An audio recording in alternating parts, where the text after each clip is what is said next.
суроо жоопко. Assalamualaikum, урматтуу эсептештер. Бүгүн мынакей биз чоң экинчи чейректи башталыштын астында турабыз алкагында.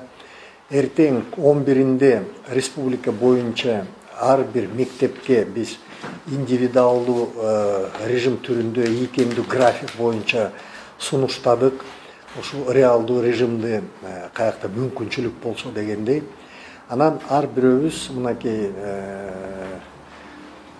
саламаттыкты сактоо министрлик менен республикалык штаб менен биримдикте сунуш кылып, саламаттык сактоо министри менен биримдиктүү буйрук чыгарып, өзүнчө алгоритмди иштеп чыгып, окуучудан баштап, кичүү техникалык персоналдан баштап, ар бир билим берүү мекеменин жетекчисине чейин инструкцияны иштеп чыгып сунуштадык. Сунуштагында мынакей республика боюнча биз айтып атабыз, жалпы 2298 мектеп бар.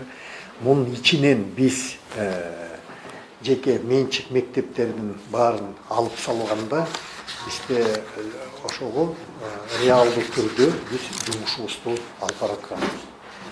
Эми айтып кетсек, канча түрдө бүгүнкү 10 ноябрга биз маалыматтарды жалпы чогултканда бизде республика боюнча 669 мектепке уруксат берилген жок. Анын ичинен ар бир мектепке 4 вариантты сунуштадык биз, 4 вариантты. Бул биринчи вариант. 300кө жетпеген мектептер бар, 300 саны. Аларга сунуш кылдык, биринчи вариантты. 300кө жетпеген мектептерге мамлекеттик, муниципалдык жана жеке менчик мектептер, интернаттагы типтеги мектептерге уруксат 1ден 11 класска. Экинчи варианты 300дөн 600 окуучуга чейин мамлекеттик, муниципалдык жана жеке менчик мектептер. Биринчи тап. Кызыл зонаны дагы эске алдык. Жайгашкан мамлекеттик, муниципалдык жана жеке менчик мектептер 1, 5, 9, 11-ди сунуштаганбыз. 600дөн ашкан муниципалдык жана мамлекеттик мектептерге дагы сунуш кылдык. Эми эң негизги мунун буйругу биз айтып кетүүбүз керек. Окуу процесс жергиликтүү бийликтин макулдугу менен жана ушул Минздравдын өкүлчүлүгү менен, санэпидстанция менен, уруксаты менен реалдуу түрдө окууну баштаса болот деген ой пикирди сунуштады. Бул инструкцияны вебинар катары мынакей каникул мезгилде ар бир билим берүү жетекчиге жеткиздик. Ар бир кызматка, этапка инструкцияны жиберилди. Инструкция боюнча биз окуучулардан баштадык. Окуучунун милдети кандай, андан кийин класс жетекчиники кандай, милдети аны киргиздик. Андан кийин жалпы орто билим берүү жетекчилеринин милдетин дагы карадык. Бүгүнкү күндө Кыргызстан боюнча 96 мектепке чейинки мекемелер иштеп атат. Мунун ичинен 74-ü жеке менчик балабакчалар, 20 мамлекеттик, 2 ведомстволук балабакчалар иштеп атат. Ар бир билим берүү тармакта эң биринчи камсыз кылуу боюнча жанакы дезинфекция, дозаторлор, санитайзерлар, самындар менен камсыз кылдык. Бир айга бүгүн биринчи чейректин биринчи айына толук билим берүү мекемелер камсыз болду. 3-чү чейрек менен 4-чү чейрекке мынакей мамлекеттен 185 миллион бөлүп берип атат. Аны менен да камсыз кылабыз. Мындан сырткары биримдиктүү буйрукта кичи мед персонал, медсестралар менен ушул башында мектептерди камсыз кылып берсин деп атабыз. Окуучу келатканда температурасын текшерип, сырткы мынакей өзүнүн абалын карап туруп сунуштагандай болсун деп атабыз. ЮНИСЕФтің колдоосу менен ар бир мектепке плакат, анын ичинен өзүн кандай алып барыш керек, мугалим, окуучу, ата эне жеткизилди. Билим берүү жана илим министрлик мен айтып кеткендей бир жума мурун катуу инструктаж ар бир директор менен ушул залда өтүлдү.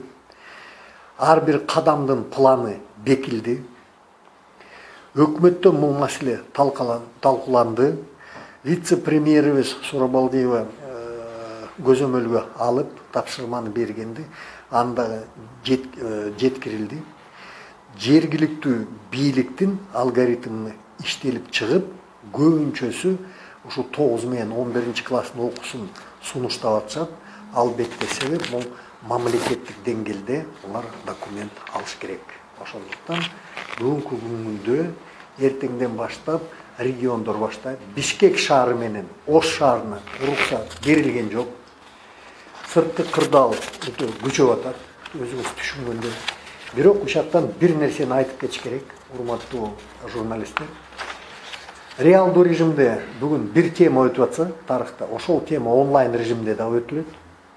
Стандарт сакталат, окуу план сакталат, предметтин өзүнүн лабораторный сааттары, контрольныйлар иштелип чыгат, мониторинг алып барылат.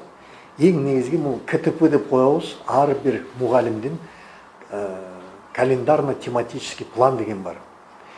Биз 1 сентябрдан баштап 25 майга чейин кырдаалга карабастан онлайн болобу, офлайн болобу, заочный окуу болобу, дистанттык окуу болобу 34 жума окуп чыгыш керекпиз. Мунун өзүнүн регламенти международный.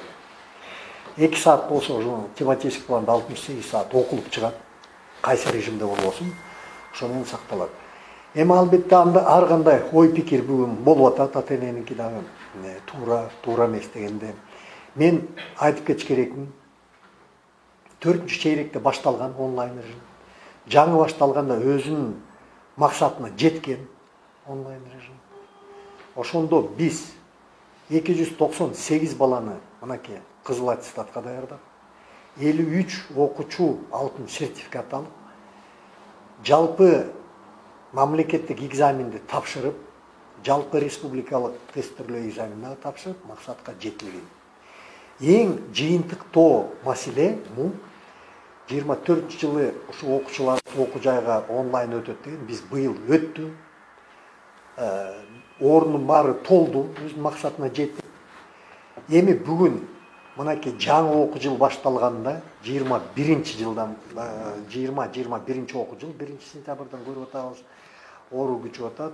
Онлайн мугалимдер тарабынан, ата эне тарабынан сунуш кылып аткандан кийин ар бир мектепке өзүнчө ийкемдүү мамиле түзүп мүмкүнчүлүгүн берелик деген ой пикирге келдик бүгүн. Бир мисалды айтып кетейин ушу журналисттерге. Мынакей бардыгын жалпы өтсөк мулдар туура эмес болот экен. Сары Жаз мектебинде 8 окуучу окуйт. Бийикти тоодо. Интернет жетпейт. Ошакта коронавирустагы оору жок экен. Ошондо кажети барбы онлайн режимде аларды өткөзүү? Же болсо эң алыскы Акшыйрак деп коебуз, жетөөбүздө 83 бала окуйт экен. Жалпы 1ден 11ге чейин. Бийикти тоодо машина дагы жүрбөйт экен. Мүмкүнчүлүгүбүз бар. Аларды деле ошо реалдуу режимде окутканга мүмкүнчүлүк бар. Мындайча айтканда 8ден 3000ге чейин жеткен мектептерге, ар бир мектепке бүгүнкү күндө Билим берүү жана илим министрлик индивидуалдуу подход кылды. Эртең башталганда да көрөбүз, мониторингти алабыз. Бул мониторинг күнүнө өзүн жыйынтыктап туруп, маалыматты берип турабыз пресс-служба аркылуу. Мисалы бүгүн айтып атсак, мынакей Чүй областын алсак, бүгүнкү күнгө 10 ноябрга мониторинг. Эртең 1 класстын окуучулары чыгып атат Чүй областына. Бирок Панфиловский райондун санэпидстанциясы уруксат бербей туруп, көрдүңүзбү? 1 класстар жалпы бою Панфилов районунда чыкпай калды. Ушундай турмушта биз көрүш керекпиз, ушу реалдуу режимде иштегенде. Эртең Панфиловский район эгер ылдый ыйласа, окуусу башталса, кайра маалымат беребиз. Же башкача болуп, Москва районунун бир жагынан чыкса, анда дагы бир район токтоду дейбиз да. Бирок бул чоң шаарларда, эң негизги областтык борборлорунда, райондук центрлеринде болуп аткан окуя. А региондордо мындай проблема ойлосок жокко бара эле алып барылып атат. Ошондуктан ушундай чечимге келип, биз чоң жумушка аттандык. Сизден чоң сураныч, ушундагы маалыматка айтып, жеткизип, инструкциялар бар, колдоп, баягы баарыбыз биримдикте чыксак, Кыргызстан боюнча 1.300.000 ашык жалпы окуучубуз бар. Бул биздин келечек, бул биздин тагдыр. Кандай болбосо дагы мамлекеттин өзүнүн милдети бар. Конституцияда 45-беренесинде 1-класстан 9-класска негизги билим берүүнү биз бекер берүүгө милдеттүүбүз. Эч кырдаалга карабастан кандай беребиз? Бул Конституцияда жазылган мамлекеттин милдети. Ошол милдетин биз бүгүнкү күндө сөзсүз аткарыш керекпиз. Эми мындан дагы майда айтсак, мен жалпы айтып атам, ушул инструкцияда Саламаттык сактоо министрлиги жазды. Масканын түрү кандай болуш керек окуучуда, канча мүнөттө эшикке чыгып туруш керек. Эшикке чыкканда жанагы перемена масканы чечип койсо болот экен, таза абада алда мүмкүнчүлүк бар экен. Биз тараптан министрдин талабы менен мынакей эртең чыгабыз. Алмаз Бейшеналович дагы айтты, ушу аракет кылып жергиликтүү бийлик менен биздин максатыбыз бүгүн сырттагы сууну, кол жуучу сууну мектептин ичине киргизгиле деп атат, трубаны жеткизип туруп.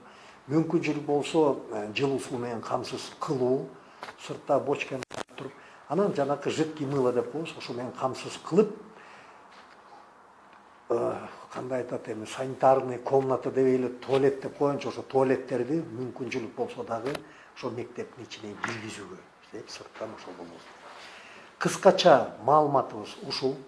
Кошумчалап кетсем, бизде жанакы айткандай өтө бийиктүү тоолуу жакта волокно, оптоволокно жермейинде өтпөгөн компьютер менен бир 23 мектеп бар.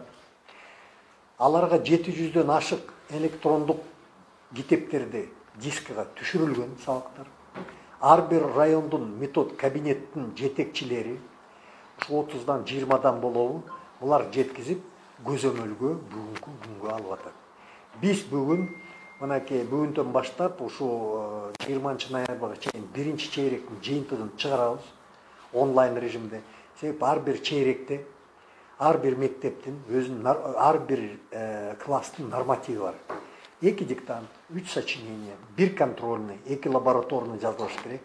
Ошонун баалары коюлуш керек. Үй тапшырмасы, баалардын чогулганы, накопляемость оценок деп мониторинг кылабыз. Кандай болду?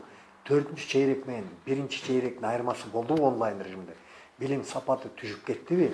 Ошого даярдык кандай көрүп атабыз деген ой пикир менен эртеңкиге көрүп атабыз. Бүгүн дагы бир аягында бир баягы чыйын алып кетейин. Кыргызстан боюнча эртең толук Бишкек шаары, Ош шаары окубайт. Санитарный режим уруксат берген жок. 1-класстагы Эч ким окубайт. 1-класстан Чүй областына 1-класстарга эле жалпы уруксат берилди. Панфилов районго берилген жок. Панфилов район окубайт. Талас нарын окуп атат. 1-класстарды киргизип атат. Анан мунун ичинде графикти биз азыр сайтка салдык, карап турсаңар кандай 1-6га мүмкүнчүлүк бар, муну көрөбүз. 2 жуманын ичинде бул толук өзгөрүп кетиши мүмкүн. Себеп ар бир директор бүгүн кабыл алат, санитайзер болот, полду жууп турат, ар бир хлорканы бизге уруксат берген жок, Минздрав. Балдардын аллергиясы бар экен деп туруп, биз башка материалга түшүп, ЮНИСЕФ колдоп, баягы жидкий самын бир легкий жеңил деп коет экен, ошо менен дезинфекция кылып атабыз. 2 жуманын ичинде билим берүү тармактагы мекемелердин жетекчилери адаптация болот ушул системага. Кирип 2 жуманын ичинде таза чыкса, бирден классты кошуп, ошо реалдуу режимге чыгабыз. Бирок мониторинг жүрөт, дагы айтып коеюн. Кокустан бир оор мугалим техничке бирөө оорса, биз сөзсүз чара көрүп токтотуп турабыз, бирок сабакты алып барыш керек.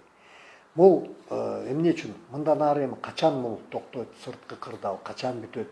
Биз негизи муну алып барыш керекпиз окуу тарапта. Рахмат баарыңарга. Суроо болсо мен даярмын. Ош шаар менен Бишкек шаарынан башка Баткенде дагы 82 көтөрүлөт, 3-чү местеде Баткенде мектептер кандай? Бизде азыр мынакей ар бир мектеп боюнча Бакытбекташ таблицабыз бар. Мен азыр керек болсо ошо таблица бүгүнкү күнгө калып калды жанагы. Стөлдө калып калыптыр Бакытбекташ. Ошону алып келсең, таблица бар. Күчөп жаткан аймактарда окуучулар кандай болот ошондо? Күчөп жаткан аймактарда мен жаңа айтып кеттим, бүгүнкү күндө Бишкек болуп атат, Ош болуп атат. Эки шаар толук онлайн режимге өтүп атат. Андан кийин ошо кырдаал жеңилдерсе, атынан кошулат. Кошулганда дагы баягы Минздравдын өзүнүн алгоритми бар экен. 7 жаштан 11 жашка чейин орун көтөрө алат экен. Бирок көтөргөндө да бул өтө зыяндуу экен. Бул переносчик болуп калат экен окуучу. Ошондо деле биз токтотуп турабыз мындай маалымат. Демек эртең 1-5 класска чейин, анан 9 класстан 11 класстарга мектептин эшиги ачылат деп атат, Эртең ачылат, ар бир мектепке индивидуалдуу график менен ачылат. Мисалы Чүй областында 1 класска ачылып атат. Чүй областарында. Азыр мынакей график келди, бул маалыматты чогулттук. Кээ бир региондордо 1-ден 6га чейин азыр ачылат. Кээ бирде 1-мен 9га ачылат. Мүмкүнчүлүгү бар региондордо ачылат. Мынакей бүгүнкү күндө оперативный данные 10 ноябрга. Эртең бул өзгөрүп кетиши мүмкүн. Мына мен жалпы жана министрдин тапшырмасын аткарыш керекмин, ушуну айтып койгула деди. Мынакей реалдуу режимде область боюнча биз айтып атабыз. Бүгүн жалпы жеке менчик мектепти алганда эртең 2151 мектеп окууга чыгат. Бирок чыгат дегенде бул окуучунун баары чыгат деген ой жок. Анын ичинен 1 класста реалдуу режимде жалпы 411 мектеп окуйт. Нарында жок 1 класс, көрдүңүзбү, реалдуу режимде коюп бар экен. Жалал Абадта 33 мектеп окуйт экен. Эртең баштайт окууну. Баткенде 107 мектеп. Чүйдө 271. Калган областтарда Ош шаары, Исик көл, Талас чыкпайт экен. Ош шаары чыкпайт экен, Ош область чыкпайт экен. Бүгүнкү оперативный данныйды күнгө алып атабыз. Моякта 1, 5, 9, 11 деген дагы биз сунуштаганбыз 4 вариантты. Ар бир мектеп область тандап атат, мүмкүнчүлүгү санэпидстанция менен бекитип. Нарында ошондой мектептерде область боюнча 12 мектеп чыгат экен. Жалал Абадта 24 мектеп. Баткенде 40, Ош областында 91, Исик көлдө 49, Таласта 20, жалпы 236 мектеп 1, 5, 9, 11 Кыргызстан боюнча окуйт. Ар бир районго чейин бөлдүк. Бул чоң жумуш. Ар бир мектеп бүгүн персональный контроль менен жумуш алып барат. Кайсы районду сурасаңар, мынакей ийкемдүү график менен оперативдүү маалымат чогулду бар. Мындан сырткары жана мен айтып кеткенде ар бирөөнө мынакей глоссарий министрлик менен биримдиктик буйрук, кандай кызыл зонада кандай окуйт, жашыл зонада кандай окуйт деп туруп, себеп биздин максатыбыз эң негизгиси баланын ден соолугу. Бирок ошонун ичинен да талап болуп атат, билим бериш керек болуп атабыз. Можно будет коротко, очень коротко. Можно. С завтрашнего дня какие регионы будут учиться в офлайн режиме, которые в онлайн? Окей. На минуту 2 максимум. Можно я один уточню? Получается, Чувствительная область только первоклассники, да, будут учиться? Чуйская область, Только да, первоклассники. обучаются только первоклассники и 8 школ 1 и 11 класс. А по Чуйской области мы можем потом перейти вот сюда на область. Да? Видите, мы как разделили. Все школы есть, регион.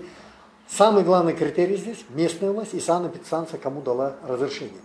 Прежде чем, чтобы предполагать и давать им предложение, министерство разработало алгоритм. Вот мы говорим, 4 мы дали им критерия направления. Да, вот 4 критерия, которые мы дали им на представление. От 300 выше, от 600 выше и так далее. Красная зона где? Это было основой для работников Департамента государственной службы санэпиднадзора, которые давали возможность. Ваш вопрос был, как завтра начинает обучаться. С завтрашнего дня у нас по регионам, по сегодняшним оперативным данным, начинает обучение. Первый класс обучаются в Джалалабадская область 33 школы, Баткенская область первый класс обучаются, первый класс 107 школ, Чуй 271 школа. Все. Здесь нет ни Нарына, ни Аша, ни города Аша. Вот здесь всем не дали разрешения санэпиднадзора. Частным школам тоже. Независимо от формы собственности у нас идет. Но есть нюансы. Частные школы, мы там на штабе говорили, если в государственных по 40 детей, в частных школах по 10 детей, вы это знаете, да, оплата идет. И если им в индивидуальной форме санэпиднадзор дал разрешение, сохраняя санитарные нормы, дистанцию 1,5 метра, со всеми соблюдениями, ну будем открыто говорить, у частной школы есть возможность все приобретать, с персонального разрешения мы им разрешаем. Будьте добры, на мой вопрос сначала ответьте, а потом нас. Ну, я продолжу. Вы первый класс спросили, я вам зачитал. А остальные школы тогда регионы как будут учиться? В онлайн режиме. Нарында онлайн режимде оқиды мектептер. Аларға бірінші классқа санэпидстанция уруксат бербептер. Алар уруксат егер даже мониторинг бүгінгі күнге жүргізіп жатышат санэпидстанция. Мониторинг алсам, ол күн сайын өзгөрчү маалымат. Мурдагы күнү республикалык чаңкы маалымат боюнча Нарын облусунда бир гана адамга инфекция табылган, ал эми Жалал Абад облусунда 133 адамга, өлкө боюнча Жалал Абад облусунда табылган. Эмне үчүн Жалал Абад облусунда азыр уруксат берип атат, ал эми 33 мектепке. Түшүндүрүп берейин. Эми бул мындай да урматтуу журналисттер, бөдөнөнү сойсо да касапчы сойсун дейт. Бул врачтардын заключениясы.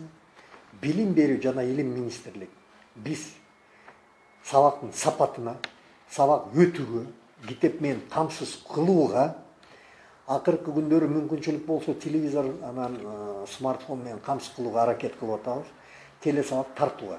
Уруксат берүү бул эми суроо бүгүн коллегаларым айтып берер, врачтар. Жалал Абад өзү чоң область, эң чоң область. Ушу 33 мектеп кайсы түштү? Алыскы региондон түштү, может ушу окууга. Мисалы мен барганда билем, ушу 300ге жетпеген окуучулар бар мектептер, ошо уруксат берди, биз санэпидстанцияны кылбайбыз. Нарынга толук санэпидстанция уруксат берген жок. Нарынга кечээ биздин министрибиз барып келди, Алмаз Бишимович тоже мониторинг кылып келди, президенттин милдетин аткаруучу барып келди, кылып келишти. Эми аякта дагы өзгөчөлүктөр бар, мынакей бир жакшы жанаша ошо министр аракет кылып, Ассалам деген коомдук фонд, баягы Дайыр Асанов артындагы эски интернат детдом бар, ошону чечип келишти, ошону берип атат. Бул да бир жыйынтык да. Детдомдор убакта бир нерсени айтып кетиш керек. Детдом, атайын интернаттар, баягы сокур бала, азиз балдар, дүлөй балдарга мүмкүнчүлүктү берип атабыз. Алар режимный зонда, алар онлайн окуй албайт. Бирок территорияны бекитип, алар чыкпайт, ошондой режимде калган мектептерибиз окуп атат. Сен сурасаң, мен ойлойм толук жооп бердим деп, эми муну биз дагы сүйлөшөбүз, нарын өзгөрүп турат. Суук болду, эмнеге врачтар токтотуп койду да. Биз муну маалыматты бүгүнкү күнү алып атабыз. Дагы эми ошо жалпы маалымат бердим, сурооңор болсо жооп бергенге мен даярмын. Эгер мүмкүн болсо, жана 4 категория менен айтып атпайсыздар. 1-класстар, 1-класстан 6-класска чейин, анан 1-класстан 11-класска чейин и 4-чү категория жанагы 1, 5, 9, 11. Ошол категориялар боюнча мындай кыскача маалымат айтып коесузбу, журналисттер жазып. Хорошо, айтып берейин. Сразу, если можно, на английский язык, да? Хорошо, я все обобщу, на втором языке обобщу. Азыр суроо болду, мынакей биринчи вариант. Ушуну анан пресс-релизге беребиз. Биз 4 вариант сунуштадык. Мен муну толук эле окуп берейин. Эмне негиз болду? Биринчиге 300 окуучуга чейинки мектептер, адистештирилген мектептер 1-ден 11-ге чейин окуй алат.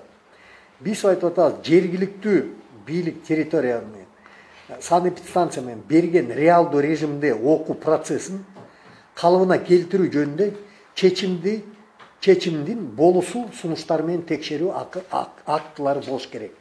Ушу болсо ушуга берип атабыз. Экинчи категория 300дөн 600 окуучуга чейин. Биз айтып атабыз жергиликтүү бийлик менен ушундай эле талап. Бул 1, 6, 9, 11 биринчи класс башталгыч. Биз айтабыз 1ден 6га чейин 9, 11 баягы аттестат алчулар санитардык норманы сактаса ошону берелик деп. Үчүнчү кызыл зона жайгашкан мамлекеттик, муниципалдык жана жеке менчик мектептер. Жергиликтүү органдардын жана территориалдык санэпидстанция берген реалдуу режимде окуу процессин калыбына келтирүү жөнүндө чечимдин болусу сунуштар менен текшерүү актысы менен кабыл алынат. Ошол эле жергиликтүү бийлик санэпидстанция менен макулдашуу боюнча администрациянын жана ата энелердин кароосу менен класста окуучулардын санын төмөндөтүү жана жаш топтолушун алдына алуу максатында реалдуу режимде ийкемдүү ыратма боюнча жана жазуу түрүндө окутуу. Бул жалпы окутабыз дегенде 9, 11, 1ден 5ке чейин ата эненин макулдугу менен, бул өзүнүн конституциянын укугу, баланын укугу бар, балдардын кодекс боюнча ошого реалдуу түрдө ата эне макул болсо окутабыз. Төртүнчүсү 600дөн ашкан окуучуларга жергиликтүү бийликтин органдары жана санэпидстанция берген реалдуу режимге окуу процессине уруксаты сунушу менен санитардык эрежелерди жана ченемдерди сактоо үчүн мектептин шартына жараша уруксат берилет. 1, 5, 9, 11.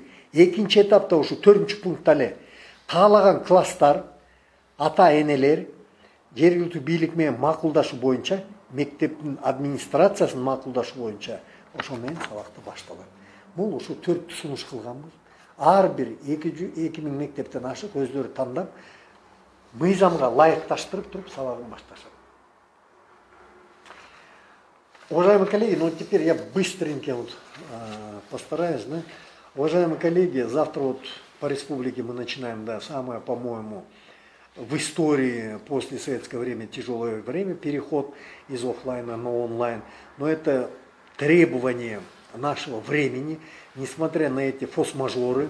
Мы говорим о том, что все эти школы, которые мы перечислили, которые завтра вступают в реальный режим, это 1489 школ. Еще раз повторяю, 1489 школ всего вступают в реальный режим. Не с полным контингентом обучения. Такое принято было совместное решение, совместным приказом Министерства здравоохранения Кыргызской Республики, Министерством образования. И чтобы этот приказ издать, работала большая рабочая группа из экспертов, и они определили весь глоссарий, первое. Второе, определили все инструкции, начиная от младшего технического персонала до руководителя образовательных учреждений, каждый шаг, и в каждом направлении, по системе здравоохранения, по системе образования. Мы говорим сегодня о большом количестве учащихся. Это более 1 300 000 учащихся.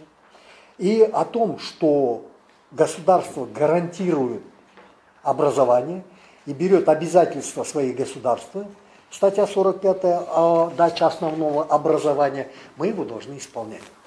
Но мы его исполняем, у нас много путей. Есть реальный режим, есть онлайн режим, есть заочный режим, есть экстернат режим, есть домашнее обучение и есть специализированное обучение. Сегодня мы подводим итоги и говорим о том, что по каждому региону мы определили, а по оперативным данным на 10 ноября, я еще раз говорю, у нас идут 1480 школ в реальный режим.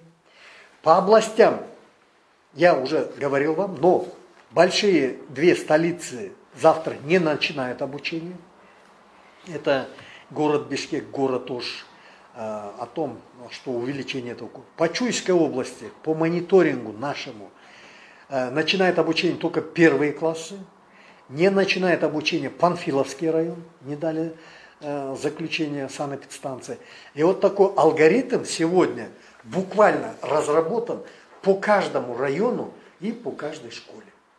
Эта информация будет завтра обновляться, 11-го, и оно будет обновляться до конца учебного года для того, чтобы мы выполнили свои обязательства. Теперь, подводя итоги, мы говорим, на завтра у нас работает 96 дошкольных образовательных учреждений, из них 74 частные, 20 государственные, 2 ведомственные. Совместный приказ подписан.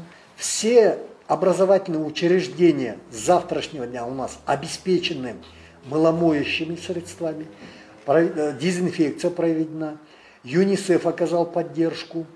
С 3-й, 4-й четверти на дезинфекционные средства выделяется из государственного бюджета за счет экономии, да, мы говорим, не было питания, 185 миллионов сумм дополнительно на дезинфекцию. Инструкции доведены до всех общеобразовательных школ, изданы плакаты, наглядная дидактика, как мыть руки и так далее.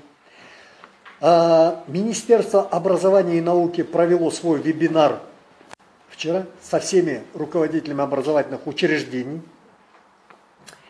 Под контролем каждое пошаговое действие согласованное и на контроле у вице-премьера Сурабалдиевой на контроле.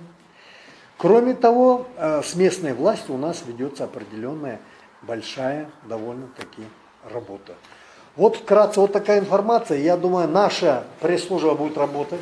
Мы ежедневно готовы с вами работать. Мы надеемся на вашу поддержку. У нас каждый разработан, все инструкции утверждены. И завтра мы вот так по регионам начнем. С чем это связано?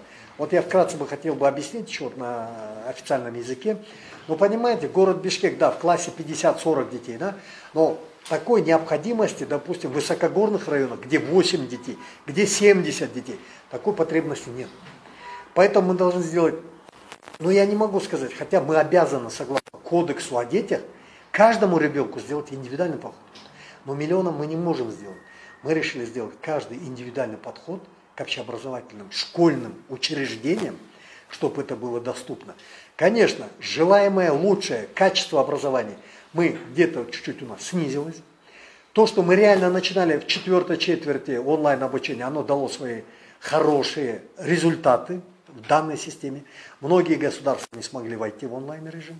Мы дали также 298 красных аттестатов, 53 мы выдали золотой сертификат, выдержали ОРТ. Дети наши поступили в онлайн-режиме в высшие учебные заведения. Ну а сегодня, с 1 сентября, когда мы начали, мы говорим, да, сняты были более 700 телеуроков, привлечены 200 учителей, ведущих победителей олимпиад и так далее. Но, понимаете, вот эта оскомина, вот эта тишина, сегодня мы должны, оказывается, каждому региону, каждой школе сделать персональный, возможно, подход. И мы, прежде всего, нас заботит здоровье наших учеников, ну и на втором месте, конечно, у нас стоит качество образования. Поэтому Министерство образования будет отслеживать, ежедневно давать информацию о посещаемости детей. Мы сегодня знаем, сколько у нас первоклассников. 155 600 у нас в первый класс пошли, 102 тысячи у нас идут сейчас в 9 классе обучаются, 65 тысяч у нас 11-классников, выпускников, с 1 по 6 класс у нас 806 720 детей, то есть мы каждое количество знаем, мы знаем, какой ребенок у нас чуть-чуть близок к риску заболеваемости, сколько учителей болеют, и поэтому мы ведем мониторинг. Но мы должны, мы обязаны, родители, журналисты, взрослые, Министерство образования, дать достойное образование нашим детям. Будут ошибки, будут спотыкания, но ошибаются идущие, дорогу осилит идущие. И мы решили вот, под руководством нового министра идти. Спасибо, я готов ответить на все ваши вопросы. Тут в прямом эфире студенты спрашивают, когда им разрешат учиться. Я вот начальник управления школ республики и вне школ. Высшее учебное заведение, наверное, тоже алгоритм свой разработают мои коллеги. Тоже стремление есть. И... По садикам тоже вы не можете ответить? По садикам я вам отвечу. По садикам сегодня работают. Сегодня работают частные, государственные, 20. Но, понимаете, в Конституции обязательство – это основное образование. Государственные по мере необходимости, если есть такая необходимость, родители написали заявление, они проходят санэпидстанцию, и они должны открываться. Насколько мы правильно поняли, вы сказали, что госсадики работают около 20 будут открыты, да? Работают на сегодня. А это по республике или По республике. Вся информация это по республике. По Бишкеку, если надо, мы потом разделим это все, мы сдадим. Общее, вот все работают. Насколько мы знаем, вот в государственных садиках это не секрет, что детей там больше 60, больше 40. Ну, как вы с этим? Не, ну этот вопрос, да, это касается вопроса Бишкека и города Аша. Это внутренняя миграция, мы говорим. И с данной ситуацией мы обращались уже в муниципалитеты города Аша и Бишкек о увеличении строительства, это муниципальное. Нет, ну это получается долгосрочно. Вот долгосрочно. Сегодня, на сегодня мы говорим, ну что, мы говорим, какие стандарты есть? Вы можете сказать, там, не знаю, чтобы там в одной группе вы разрешили там только 20 детей? Стандарты есть нарушения. Если нарушения, мы отправляем в департамент образования города Бишкек, чтобы приняли меры. Но на сегодня мы говорим, двухъярусные говорят, миграция пошла, детей надо, работать некогда, это идут на осознание. И дополнительно, я как знаю, мэрия города Бишкек выделяет средства. Они вот сегодня в 6-м микрорайоне по мере возможности запустили еще один детский сад. Мы говорим ведомственные, чтобы строились. Вот сегодня хорошо работает детсад Министерства здравоохранения, прокуратуры есть, Министерство культуры. Для бюджета мы имеем. А так, ну, частный сектор мы говорим. Сегодня для того, чтобы самое главное достижение Министерства образования и науки, это государственно-частное партнерство. Социальный талон мы выдаем на детсад, мы оплачиваем 1000 сомов, доплачиваем. Сегодня в этом проекте тоже, ну, из ничего мы что-то вышли. Список садиков есть муниципальных, которые будут работать или сейчас? Есть список, мы вам предоставим, да, специалисты предоставят. Вот этих список 96 детсадов мы завтра даже на сайте это выставим, да, 74 частных, 20 государственных и 2 ведомственные, которые сегодня работают. Мы их выставим, завтра выложим. Пожалуйста.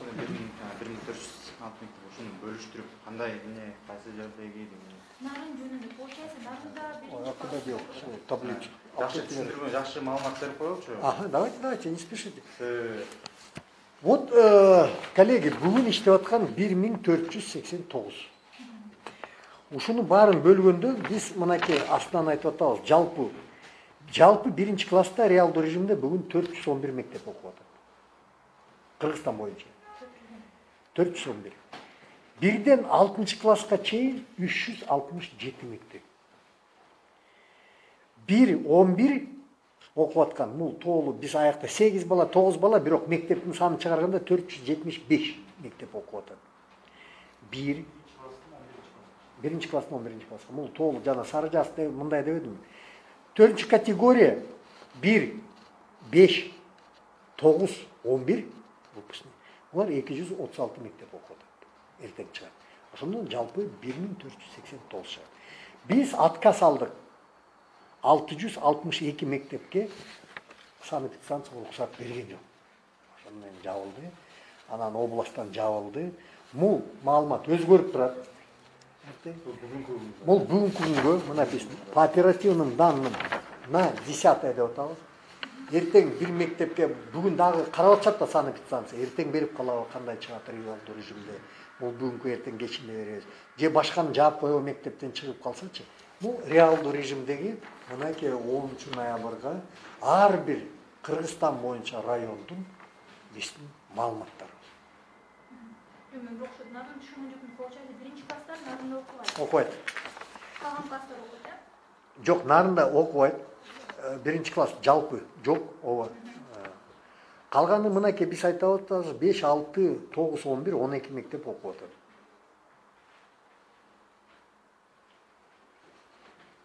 Бұл таблица біздің министрліктің сайтында да бар. Сайтты қарасаңыз, мынакей, могу таблица сайтта бар. Мынакей таблица. Коңшылықта дал ушул сайт, ушул таблица біздің сайтта да жайгаштырылган. Акыркы ушул мына Биз прозрачно барын чыгардык. Ушул таблица, ушул жери біздің сайтта жайгаштырылган. Карап алсаңыз болот. Бул таблица деген бул акыркы жыйынтык эмес. Бул 10 ноябрга карата чыгарылган таблица, то есть эртең дагы кийин дагы өзгөрөт. Ертең дагы биз бир убакыт таап туруп дагы жалпы маалымат берип кетебиз. Ковид Демек ошондо мектептер 4 режим менен иштейт. 4 режим менен. Айрым мектептер 1-чи класстар гана иштейт. Негизгиси. Айрым мектептер 1-чи класстан 6-чы класска чейин. Айрым 1-чи класстан 11-чи класска. Бирок ушу 4 вариант шайкеш лайык келбей калса, ушундай форс-мажорный ситуацияда ар бир мектеп өзүнүн шартына ылайык тандап алат да. Биз мындай окуйбуз деп туруп, анан бизге жазат. Ошонун түрүн айтып беребиз. То есть, получается, 4 вариант бар, и арбир мектеп выбирает то, что первый вариант. 4 ылайык шайкеш келбей калса, анда толук бойдон окуп кетет. Местный жараша тандап алат да ошол вариантты. Биз сунуштаган 4 вариант бар. Биз сунуштаган. Ошол аймак өзүнүн ковид ситуацияга жараша тандап алат ошол жерден. Если 300-га чейин болсо, окуучулар толук 1-чи класстан 11-чи класска чейин толук. Бир вариант, бул санитарный норма, расстояниясы бар, бул зеленая зона. Анан эң негизги дагы айтып атам, 2 бийлик, жергиликтүү бийликтин санэпидстанциянын уруксаты менен иштеп кетет. Бизден талап кылса, сабак начар, телевизордон сабак чыкпай калды, санарип жок, мугалим келбей калды, сага жооп берет. Анан эми баарыбыз бир бололук деп эле, ушу биримдикти, жоопкерчиликти тартып ушундай сунуштап атабыз. Суроолор барбы дагы? Урматтуу кесиптештер. Эгерде урматтуу кесиптештер суроолор жок болсо, анда биз пресс-конференцияны жыйынтыктайлы. Түз эфирибиз дагы биздин социалдык тармактарда да сакталат. Ошондой эле бул таблица жогоруда айтып өткөндөй биздин сайтыбызда да жайгаштырылган. Жана бул таблицаны биз күнүгө жаңылап турабыз. Эртеңден баштап жаңылайбыз бул таблицаны.